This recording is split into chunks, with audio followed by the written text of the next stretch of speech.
Andrew Tate is currently living on borrowed time. The once self-proclaimed top G is looking more and more desperate with each passing day, scrambling to hold on to whatever influence he has left. From pump and dump crypto schemes to literal pyramid schemes, over the past few years he's used every scummy tactic he could think of to maintain his image of a successful man. Unfortunately for Andrew, the walls are closing in faster than he can react. Andrew Tate is a kickboxer turned online influencer who made videos flaunting his immense wealth and quote unmatched masculinity, all while showing his viewers that they too can achieve that level of wealth as well. The only thing they had to do was buy his $50 course, but his alpha male brand took a massive hit in December of 2022 when he was arrested in Romania with serious charges of human trafficking and exploitation. After more than 90 days in prison, he was moved to house arrest in April of 2023, which lasted another 4 months. He was freed in August of that year under the condition that he wasn't allowed to leave Romania. However, the investigation into his horrible crimes continued, resulting in him being placed under house arrest for a second time in August of 2024. Meanwhile, the UK police also issued an arrest warrant for the Tate brothers for similar charges, but this didn't stop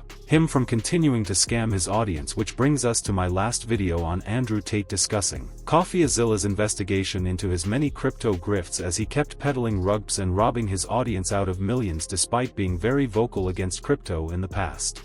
Said he was going to launch a crypto coin. So I immediately pointed out that over a year ago, Tate said that he didn't need to rob his fans. He wasn't going to launch a coin. Tate replied, "Imagine being such a great detective you can't detect a joke." Now, I'll admit that one stung a little bit. And when I did some research, I realized I had been tricked. Are you going to launch your own crypto? No, I'm never going to launch a crypto. I just like to with crypto Twitter. Because crypto Twitter are full of the biggest degenerate losers on the planet. They're losers. Crypto is the only scenario I can think of where you can make a whole bunch of money while benefiting society zero. Well, there you have it. I mean, I can apologize. I can admit when I'm wrong. Clearly, it was a joke. Tate would never actually scam people with a coin.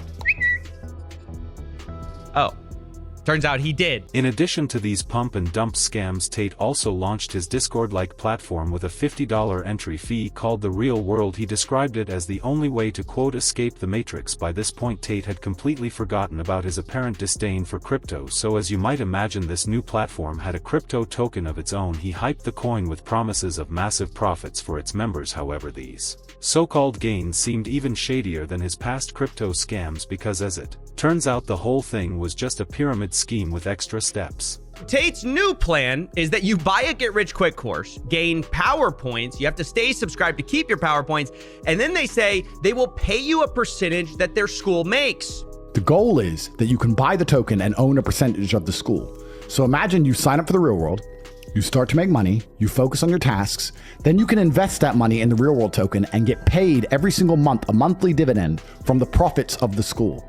All right, I think I get it. So you got the people at the bottom, they're paying up into the course, into the school. Then you got the people higher with higher power levels. They're making money from people at the bottom with the coin. And then all that money flows up. It's just kind of this nice little pyramid scheme. And that's where we left off. Fast forward to today, and a lot has gone down since our last deep dive into Andrew Tate's criminal shenanigans. The first major event happened just a couple weeks after I posted my video on the 25th of November.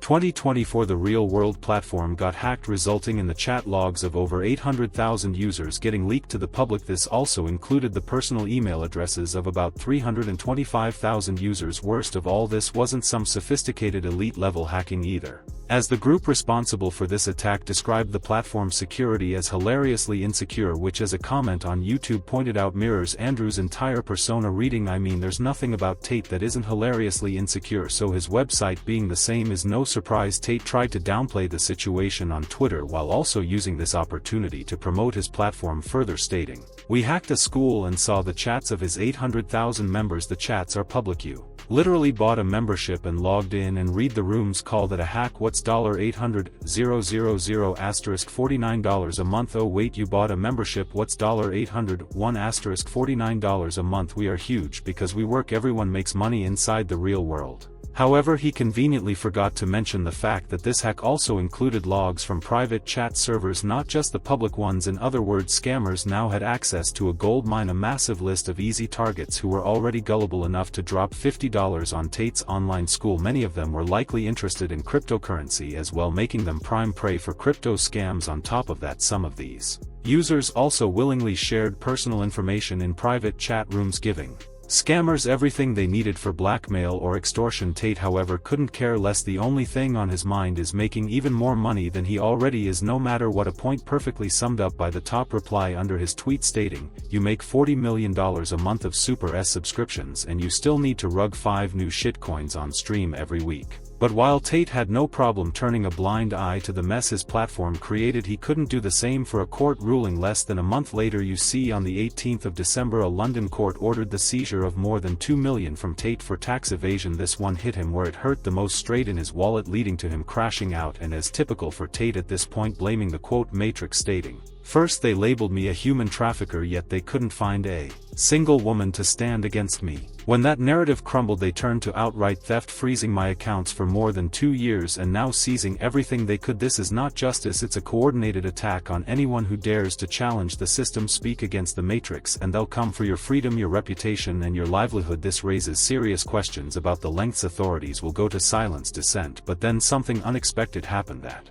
no one saw coming. For the first time in 2 years, things started to swing in the Tate brothers' favor. It began on the 14th of January, 2025, when a Romanian court released the brothers from house arrest that said their freedom was still limited to Romania. They weren't allowed to leave the country under any circumstances. It wasn't ideal, but the brothers were probably just relieved to finally leave their house after so long. However, before they could fully enjoy their newfound freedom, another case came forward threatening to take it all away. On the 10th of February, an American woman sued the brothers for allegedly luring her to Romania for adult work under false pretenses. Given their history and existing cases, this could have easily landed the two back on house arrest or even worse, behind bars. Shockingly, that's not what happened. Instead, on the 27th of February, the two were given free rein to travel anywhere in the world, an opportunity they used to immediately flee to America. This also sparked a wave of speculation, with some claiming that the trafficking cases against Andrew and Tristan in Romania were dropped, but that turned out to be completely false, which raised more questions than it answered. After all, why would Romanian authorities keep the Tate brothers locked in the country for so many years only to let them off the leash for seemingly no reason? It didn't make any sense, that is, until you connected the dots and realized that Andrew and Tristan Tate's release coincided with something major that happened just a month prior. Trump's inauguration. Minutes after entering the Oval Office, Trump began signing dozens of executive orders, one of which also included a credential pardon for the 1,500 people arrested in relation to the January 6th riots. Put simply, rumors began circulating that the Trump administration pressured the Romanian government to release the Tate brothers, and while they stayed silent on the matter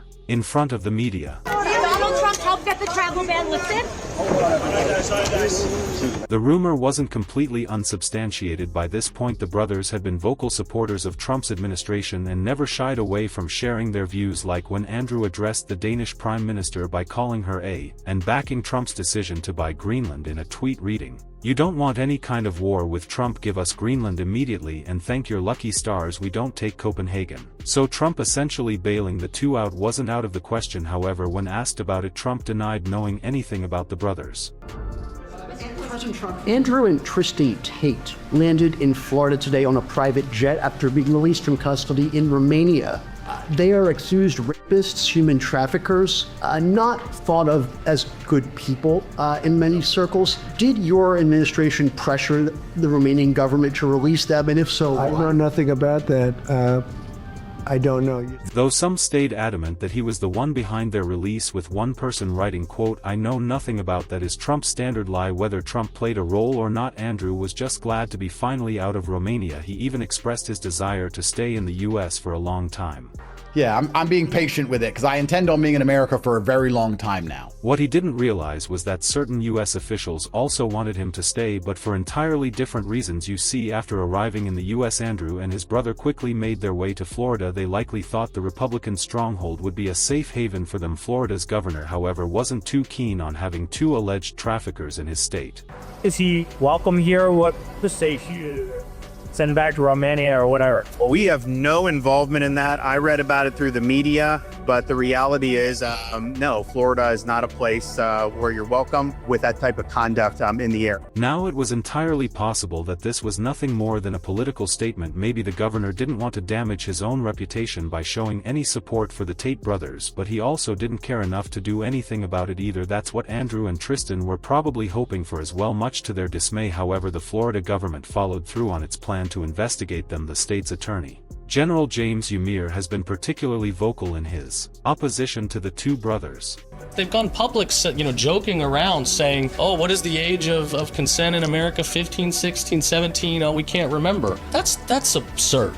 That is horrific, and anybody that's going to defend, that practice is on the wrong side of me, that's for sure. He also released a statement formally announcing the state's plan to investigate the Tates and bring them to justice. Yeah, look, these guys have themselves publicly admitted to participating in what very much appears to be soliciting, trafficking, preying upon women around the world. Many of these victims coming forward, some of them minors, people can spin or defend however they want, but in Florida, this type of behavior is viewed as atrocious. We're not going to accept it.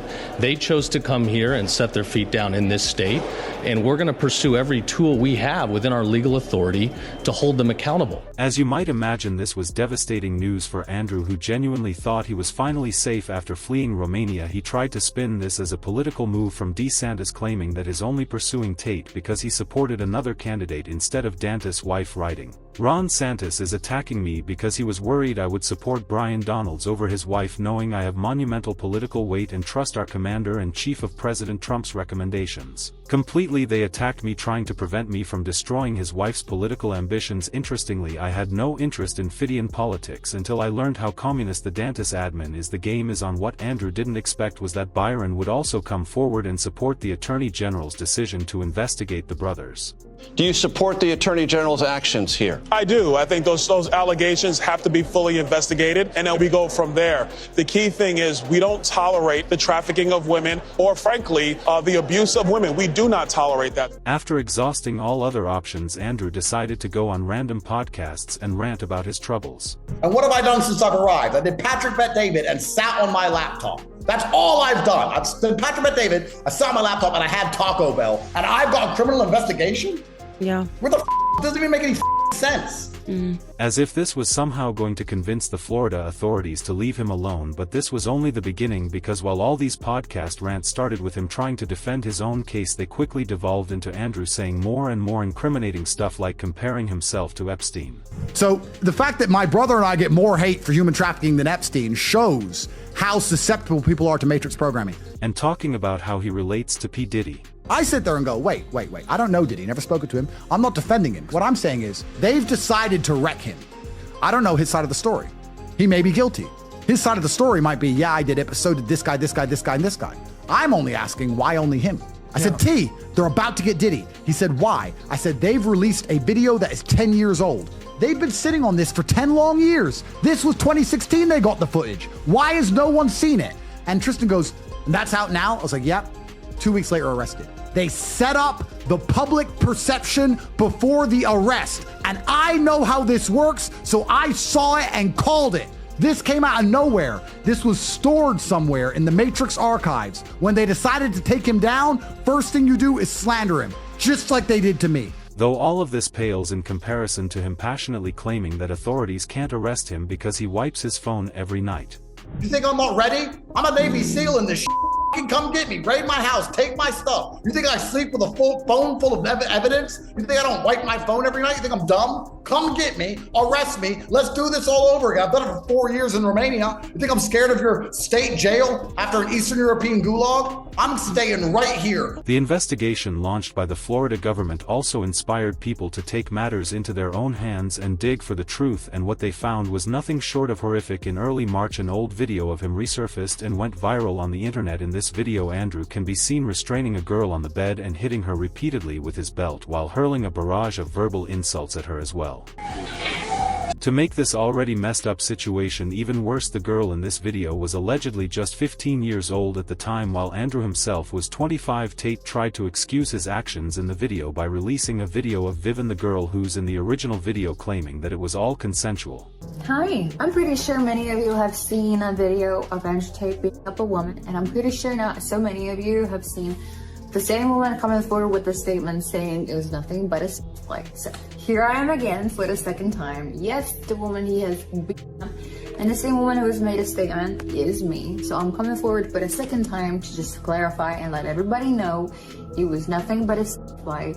And this could have worked as a viable excuse if not for the fact that Vivian was a minor at the time, so she couldn't have legally consented anyway, and messages from Tate were leaked in which he was telling his crew to get a video from Vivian and quote, tell her what to say. Other videos of him on the internet show him essentially giving step-by-step instructions on how he manipulates girls into doing adult work for him. For Tate.com, I have my PhD program, and that is, PhD is a pimp and hose degree that teaches basically how I got girls, how I met girls, how I got girls to like me, how I got girls to fall in love with me to work on webcam for me. That being said, Tate now understands that all of this is too much for him to handle. No amount of scripted fake explanations and podcast appearances is going to get the Florida government off his back, so he decided to run for his life once again and go back to Romania, which he claims is to quote, prove his innocence. Back in Romania, like I said I'd be, because innocent men don't run from anything. We're here to clear our names and exonerate ourselves, and after all... What could be the real reason, of course, was to avoid getting arrested in the US, but while they might think they've gotten away scot-free, the Florida Attorney General says that the investigation is still going on as usual. Yeah, to the best of my knowledge, the Tate brothers are not in Florida right now. The investigation is still ongoing, but at the end of the day, if you're here and you're a criminal, if you're going to engage in activities that go after women, that go after our kids, we're gonna come after you. By now it's clear that Andrew Tate is getting more and more desperate with each passing day, and nowhere is this desperation more apparent than his recent lawsuit against Twitter users. As I was writing this video, the Tates filed a defamation lawsuit against 15 Twitter accounts that have been critical of the duo in the past. They're seeking a minimum of $50,000 in damages from the owners of these Twitter accounts, though the real purpose of this lawsuit is to just bully these creators into submission. It's incredibly petty, something that Andrew himself isn't ashamed to admit. Listen, I'll say this right here, right now. I don't need a reason. You're gonna have to defend yourself, regardless. That's the thing about the American legal system. You cannot ignore it. I don't care if it costs me $1 million to take $1,000 out of your bank. You're gonna be in court twice a month for the rest of your human years. I don't care. I will sue you for any and every reason forever. And you're gonna have to hire lawyers and turn up forever. I will do that. I'm that guy. I'm petty. I'm petty, and I've got a lot of money and a lot of time. What he didn't expect, however, was that these Twitter users aren't going down without a fight. For those who don't know, in order to win a defamation lawsuit, you have to prove that what the other person said was a lie. It's a risky move, since the other party can also use the lawsuit's discovery process to gather hard evidence backing their claims, as one of the users he sued mentioned in a tweet. Now we get to subpoena all their documents to prove what we shared was real and factual. Andrew will likely realize this soon and drop the case, but even if he doesn't, it doesn't matter much in the long run. After all, he has nowhere left to run. The UK police already have an arrest warrant against him and his brother. The Romanian case is still going on, and now even the US is involved in investigating their heinous crimes. With the way things are going, it's only a matter of time before they're put behind bars for good. My theory is